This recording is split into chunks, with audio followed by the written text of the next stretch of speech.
मैं निवेदन कर रहा हूं, ऐसी महान शख्सियत शहीद आजम राव तुलाराम के वंशज,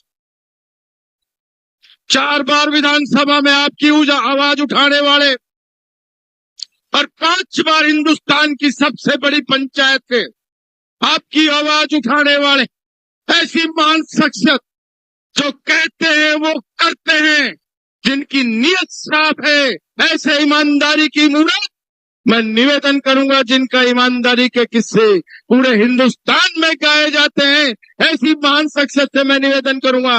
माननीय राव इंद्रजीत सिंह से जो आपके प्रत्याशी है, राव साहब, जिस तरह पिछले नामांकन में माननीय मुख्यमंत्री जी ने 8 लाख का नारा दिया था, ये मेवात की धरती ये 8 लाख का जिताने का काम करेगी, तो मैं निवेदन करूंगा आप आए और इस मेवात की भूमि पर, नूह की इस भूमि पर अपने विचार रखें। माननीय राव इंद्रजीत सिंह।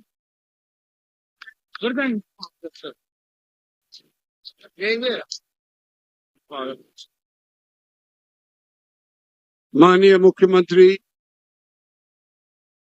चौधरी नायब सिंह जी, माननीय मंत्री संजय सिंह जी, माननीय एक्स एमएलए चौधरी जाकिर हुसैन जी, माननीय एक्स स्पीकर आजाद मोहम्मद साहब, माननीय एमएलए साहब दीपक मंगला जी, हमारी पार्टी के मेवात के प्रधान नरेंद्र जी पटेल, जिला चेयरमैन आवाज बढ़ाया जान मोहम्मद साहब, चेयरमैन जाहिद हुसैन जी, यार हम कह रहे हैं श्रीमान बानीराम मंगला जी, श्री मनीष मित्तल, श्री संजय सिंह भाटी, सम्मानित मंच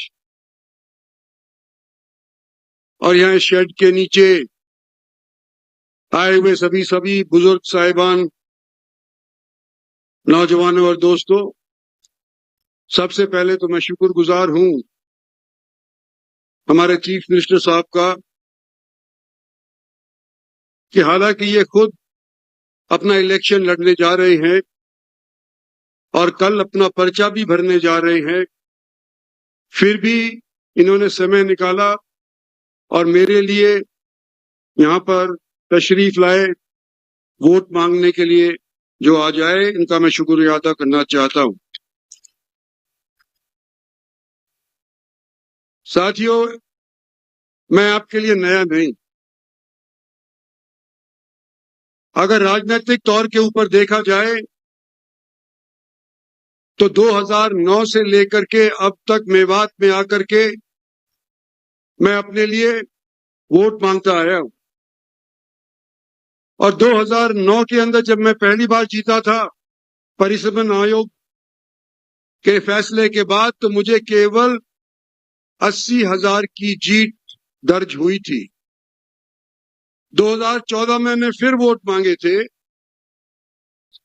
और 2014 के अंदर मैं 2.5 लाख से वोट जीत करके और गुड़गांव की जनता ने मुझे पार्लियामेंट भेजा था।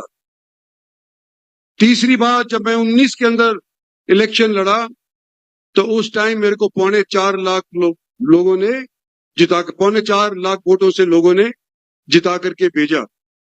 ये तो मेरा राजनीतिक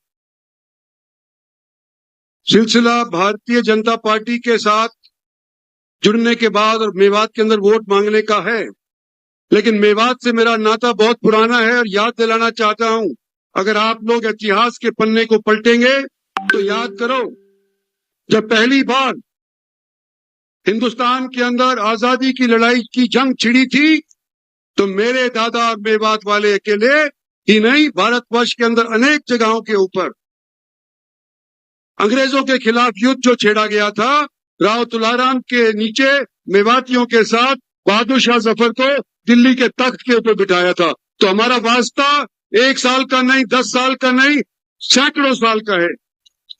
और मैं आज आपको जब बोल रहा हूं,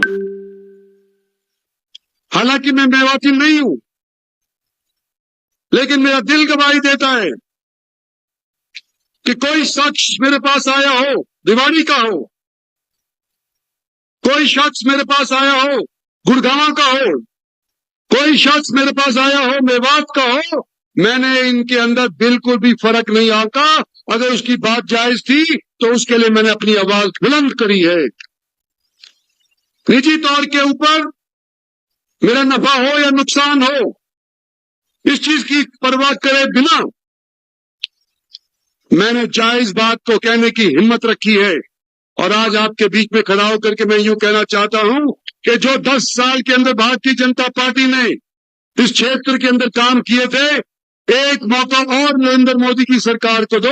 आने वाले 5 साल के अंदर, 10 साल के अंदर जो काम किए हैं वो आपके भुला दिए जाएंगे और नया कीर्तिमान स्थापित कर दिया जाएगा।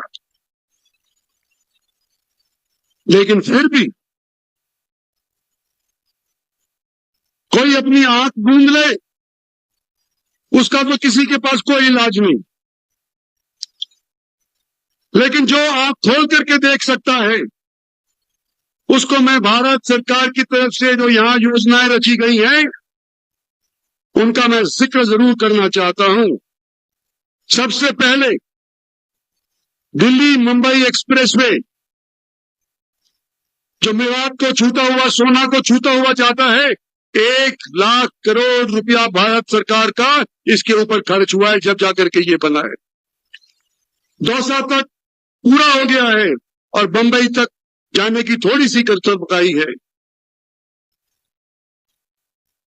हम और आप कुंडली, मानेसर, पलवल के हाईवे को इस्तेमाल करते हैं।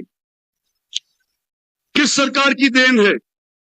भारतीय जनता पार्टी की सरकार की देन है कि जो रोजमर्रा हम इसका इस्तेमाल करते हैं चंडीगढ़ को जाने को या आगरा को जाने को, तो ये भारत सरकार की और हरियाणा सरकार की देन है।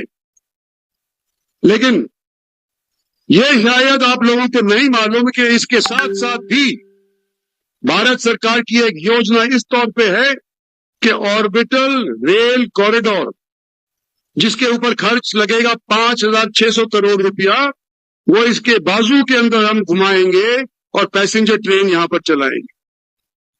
पैसेंजर ट्रेन की मांग मेवात में सदियों पुरानी है।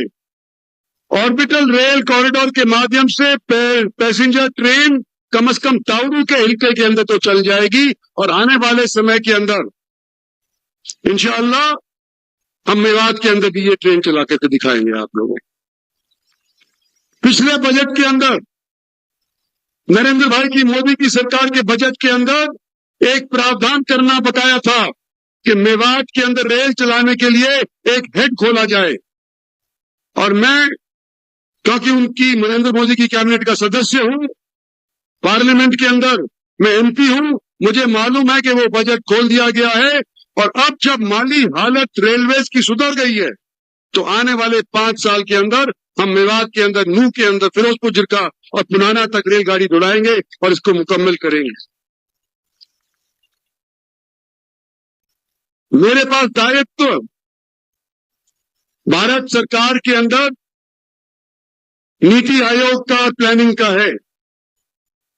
जो योजनाएं बनती हैं देश के अंदर, जो योजनाएं बनती हैं हरियाणा के अंदर, उसके अंदर मेरा भी योगदान होता है। और यहां का क्योंकि मैं नुमाइंदा था, मैं आपको बताना चाहता हूं कि आपके जिले को एस्पिरेशनल डिस्ट्रिक्ट के अंदर नीति आयोग की तरफ से यूं रखा गया कि बाकी जिलों के बराबर नूह जिले को भी आका जाए, इसको पिछड़ा जिला कहना बंद करा जाए। इसके अंदर एस्पिरेशनल डिस्ट्रिक्ट मेवात को भी हमने ऐलानिया सिद्ध करके दिखाया है। एक नूह से फिरोजपुर जिरका आगलर बॉर्डर तक 4 लेन की मांग कई दिनों से विलंबित है। मैं आज आपसे कहना चाहता हूं कि ये मंजूर हो चुकी है और थोड़े ही दिन के अंदर जब आचार संहिता हट जाएगी, इसके ऊपर काम शुरू हो जाएगा। कहने को तो बहुत चीजें हैं, लेकिन सीधी बात करने की केवल एक है कि मैं आपका हमसफर हूं, आपका साथी हूं। आज मैं आपसे वोट मांग रहा हूं। आप मुझे हल्के में ना आके आने वाले समय के अंदर मैं आपके काम आने वाला बंदा हूं, इसलिए मुझे और मेरी पार्टी को आपका वोट चाहिए। कृपा बटन दबाएं 25 तारीख को कमल के फूल का, और मुझे यहां से एक बार तो कम से कम जिता करके भेजें। जीत तो वैसे ही जाऊंगा मैं, गुड़गामा से जीत जाऊंगा, रेवाड़ी से जीत जाऊंगा, लेकिन मेवात वालों मेरे को अपने यहां से तो एक बार जिता करके भेजो, ये मेरी आपसे उम्मीद है। धन्यवाद।